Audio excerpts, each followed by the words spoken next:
The Cask of Amontillado by Edgar Allan Poe. The 1,000 injuries of Fortunato I had borne as I best could, but when he ventured upon insult, I vowed revenge. You, who so well know the nature of my soul, will not suppose, however, that gave utterance to a threat. At length, I would be avenged.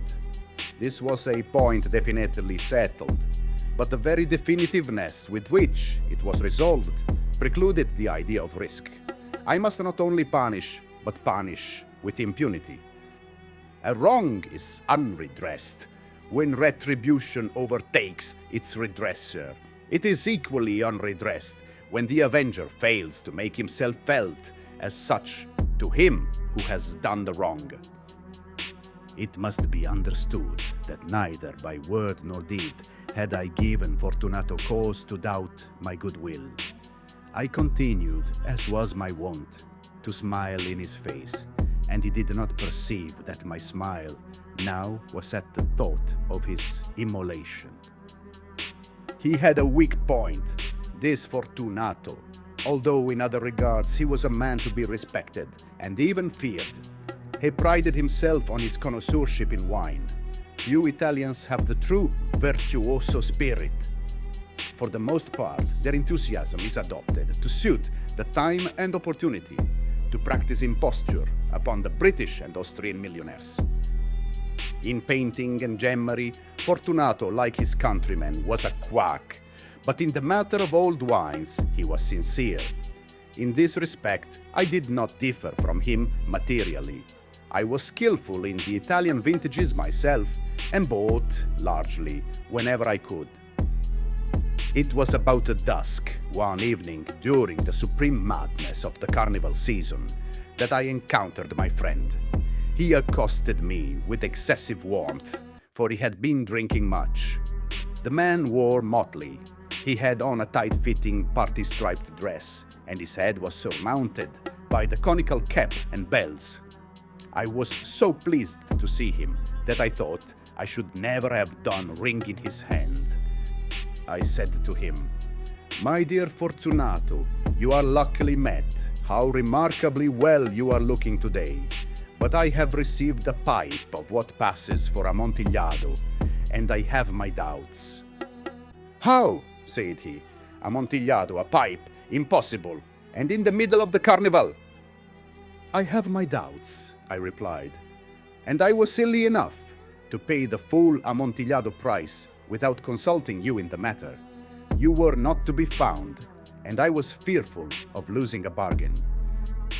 Amontillado, I have my doubts. Amontillado, and I must satisfy them. Amontillado. As you are engaged, I am on my way to Lucrezi. If anyone has a critical turn, it is he. He will tell me, 'Lucrezi cannot tell Amontillado from sherry,' and yet some fools will have it that his taste is a match for your own. Come, let us go. Whither? To your vaults." "My friend, no, I will not impose upon your good nature. I perceive you have an engagement. Lucrezi, I have no engagement. Come." "My friend, no, it is not the engagement, but the severe cold with which I perceive you are afflicted. The vaults are insufferably damp. They are encrusted with nitre. Let us go nevertheless. The cold is merely nothing.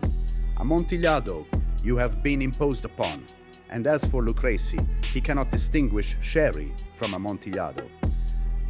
Thus speaking, Fortunato possessed himself of my arm, and putting on a mask of black silk and drawing a roquelaire closely about my person, I suffered him to hurry me to my palazzo.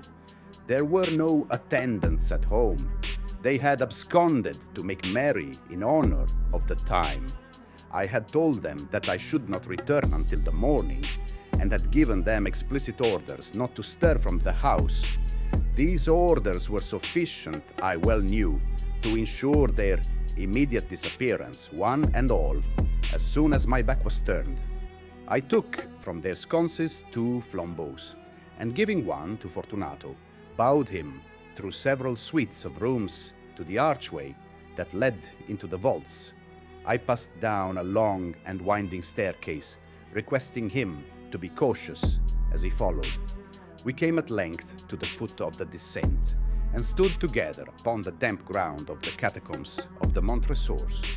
The gait of my friend was unsteady, and the bells upon his cap jingled as he strode. "The pipe," he said. "It is farther on," said I, "but observe the white web work which gleams from these cavern walls." He turned towards me and looked into my eyes with two filmy orbs that distilled the rheum of intoxication. "Neater?" he asked at length. "Neater," I replied. "How long have you had that cough?" "Oh, oh, oh, oh, oh, oh, oh, oh, oh, oh, oh, oh, oh, oh, oh." My poor friend found it impossible to reply for many minutes. "It is nothing," he said at last. "Come," I said with decision, "we will go back. Your health is precious. You are rich, respected, admired, beloved. You are happy, as once I was. You are a man to be missed. For me, it is no matter. We will go back. You will be ill, and I cannot be responsible. Besides, there is Lucrezi." "Enough," he said. "The cough's a mere nothing. It will not kill me. I shall not die of a cough." "True, true," I replied. "And indeed, I had no intention of alarming you unnecessarily, but you should use all proper caution. A draught of this medoc will defend us from the damps." Here I knocked off the neck of a bottle, which I drew from a long row of its fellows that lay upon the mould. "Drink," I said, presenting him the wine. He raised it to his lips with a leer. He paused and nodded to me familiarly, while his bells jingled. "I drink," he said, "to the buried that repose around us, and I to your long life." He again took my arm, and we proceeded. "These vaults," he said, "are extensive." "The Montresors," I replied, "were a great and numerous family." "I forget your arms." "A huge human foot door in a field azure. The foot crushes a serpent rampant whose fangs are embedded in the heel. And the motto, Nemo me impune lacessit." "Good," he said. The wine sparkled in his eyes, and the bells jingled. My own fancy grew warm with the Medoc. We had passed through long walls of piled skeletons, with casks and puncheons intermingling into the inmost recesses of the catacombs. I paused again, and this time I made bold to seize Fortunato by an arm above the elbow. "The nitre," I said. "See, it increases. It hangs like moss upon the vaults. We are below the river's bed. The drops of moisture trickle among the bones. Come, we will go back ere it is too late. Your cough?" "It is nothing," he said. "Let us go on. But first, another draught of the Medoc." I broke and reached him a flagon of the Grave. He emptied it at a breath. His eyes flashed with a fierce light. He laughed and threw the bottle upwards with a gesticulation I did not understand. I looked at him in surprise. He repeated the movement, a grotesque one. "You do not comprehend," he said. "Not I," I replied. "Then you're not of the Brotherhood." "How?" "You are not of the Masons." "Yes, yes," I said. "Yes, yes." "You! Impossible! A Mason!" "A Mason," I replied. "A sign," he said. "A sign." "It is this," I answered, producing from beneath the folds of my roquelaire a trowel. "You jest," he exclaimed, recoiling a few paces. "But let us proceed to the Amontillado." "Be it so," I said, replacing the tool beneath the cloak and again offering him my arm. He leaned upon it heavily. We continued our route in search of the Amontillado. We passed through a range of low arches, descended, passed on, and descending again, arrived at a deep crypt, in which the foulness of the air caused our flambeaux rather to glow than flame. At the most remote end of the crypt, there appeared another, less spacious. Its walls had been lined with human remains, piled to the vault overhead in the fashion of the great catacombs of Paris. 3 sides of this interior crypt were still ornamented in this manner. From the 4th side, the bones had been thrown down and lay promiscuously upon the earth, forming at one point a mound of some size. Within the wall, thus exposed by the displacing of the bones, we perceived the still interior crypt or recess, in depth about 4 feet, in width 3, in height 6 or 7. It seemed to have been constructed for no special use within itself, but formed merely the interval between 2 of the colossal supports of the roof of the catacombs, and was backed by one of their circumscribing walls of solid granite. It was in vain that Fortunato, uplifting his dull torch, endeavored to pry into the depth of the recess. Its termination, the feeble light, did not enable us to see. "Proceed," I said. "Herein is the Amontillado. As for Lucrezi, he is an ignoramus," interrupted my friend as he stepped unsteadily forward, while I followed immediately at his heels. In an instant, he had reached the extremity of the niche, and finding his progress arrested by the rock, stood stupidly bewildered. A moment more, and I had fettered him to the granite.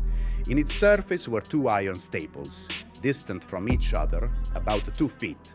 Horizontally, from one of these depended a short chain, from the other a padlock. Throwing the links about his waist, it was but the work of a few seconds to secure it. He was too much astounded to resist. Withdrawing the key, I stepped back from the recess. "Pass your hand," I said, "over the wall. You cannot help feeling the nitre. Indeed, it is very damp. Once more, let me implore you to return." "No. Then I must positively leave you. But I must first render you all the little attentions in my power." "The Amontillado," ejaculated my friend, not yet recovered from his astonishment. "True," I replied. "The Amontillado." As I said these words, I busied myself among the pile of bones, of which I have before spoken. Throwing them aside, I soon uncovered a quantity of building stone and mortar. With these materials, and with the aid of my trowel, I began vigorously to wall up the entrance of the niche. I had scarcely laid the first tier of the masonry when I discovered that the intoxication of Fortunato had, in a great measure, worn off. The earliest indication I had of this was a low moaning cry from the depths of the recess. It was not the cry of a drunken man. There was then a long and obstinate silence. I laid the second tier and the third and the fourth, and then I heard the furious vibrations of the chain. The noise lasted for several minutes, during which, that I might hearken to it with the more satisfaction, I ceased my labors and sat down upon the bones. When at last the clanking subsided, I resumed the trowel and finished without interruption the 5th, the 6th, and the 7th tier. The wall was now nearly upon a level with my breast. I again paused, and holding the flambeau over the mason work, threw a few feeble rays upon the figure within. A succession of loud and shrill screams, bursting suddenly from the throat of the chained form, seemed to thrust me violently back. For a brief moment I hesitated, I trembled. Unsheathing my rapier, I began to grope with it about the recess. But the thought of an instant reassured me. I placed my hand upon the solid fabric of the catacombs and felt satisfied. I reapproached the wall. I replied to the yells of him who clamored. I re-echoed, I aided, I surpassed them in volume and in strength. I did this, and the clamorer grew still. It was now midnight, and my task was drawing to a close. I had completed the 8th, the 9th, and the 10th tier. I had finished a portion of the last, and the 11th. There remained but a single stone to be fitted and plastered in. I struggled with its weight. I placed it partially in its destined position. But now there came from out the niche a low laugh that erected the hairs upon my head. It was succeeded by said voice, which I had difficulty in recognizing as that of the noble Fortunato. The voice said, "Hey, hey, hey, a very good joke indeed, an excellent jest. We will have many a rich laugh about it at the palazzo. Hey, hey, hey, over our wine. Hey, hey, hey." "The Amontillado," I said. "Hey, hey, hey, hey, hey, hey. Yes, the Amontillado. But is it not getting late? Will not they be awaiting us at the palazzo, the Lady Fortunato and the rest? Let us be gone." "Yes," I said, "let us be gone. For the love of God, Montresor." "Yes," I said, "for the love of God." But to them words I hearkened in vain for a reply. I grew impatient. I called aloud, "Fortunato." No answer. I called again, "Fortunato." No answer still. I thrust a torch through the remaining aperture and let it fall within. There came forth in return only a jingling of the bells. My heart grew sick. It was the dampness of the catacombs that made it so. I hastened to make an end of my labor. I forced the last stone into its position. I plastered it up. Against the new masonry, I re-erected the old rampart of bones. For the half of a century, no mortal has disturbed them. In pax requiescat. This has been The Cask of Amontillado by Edgar Allan Poe. For more classic and original multimedia tales, check out at Michael Patrick Coady on YouTube. For notification of when stories are posted, subscribe to the newsletter at michaelpatrickcoady.com. Thanks for listening.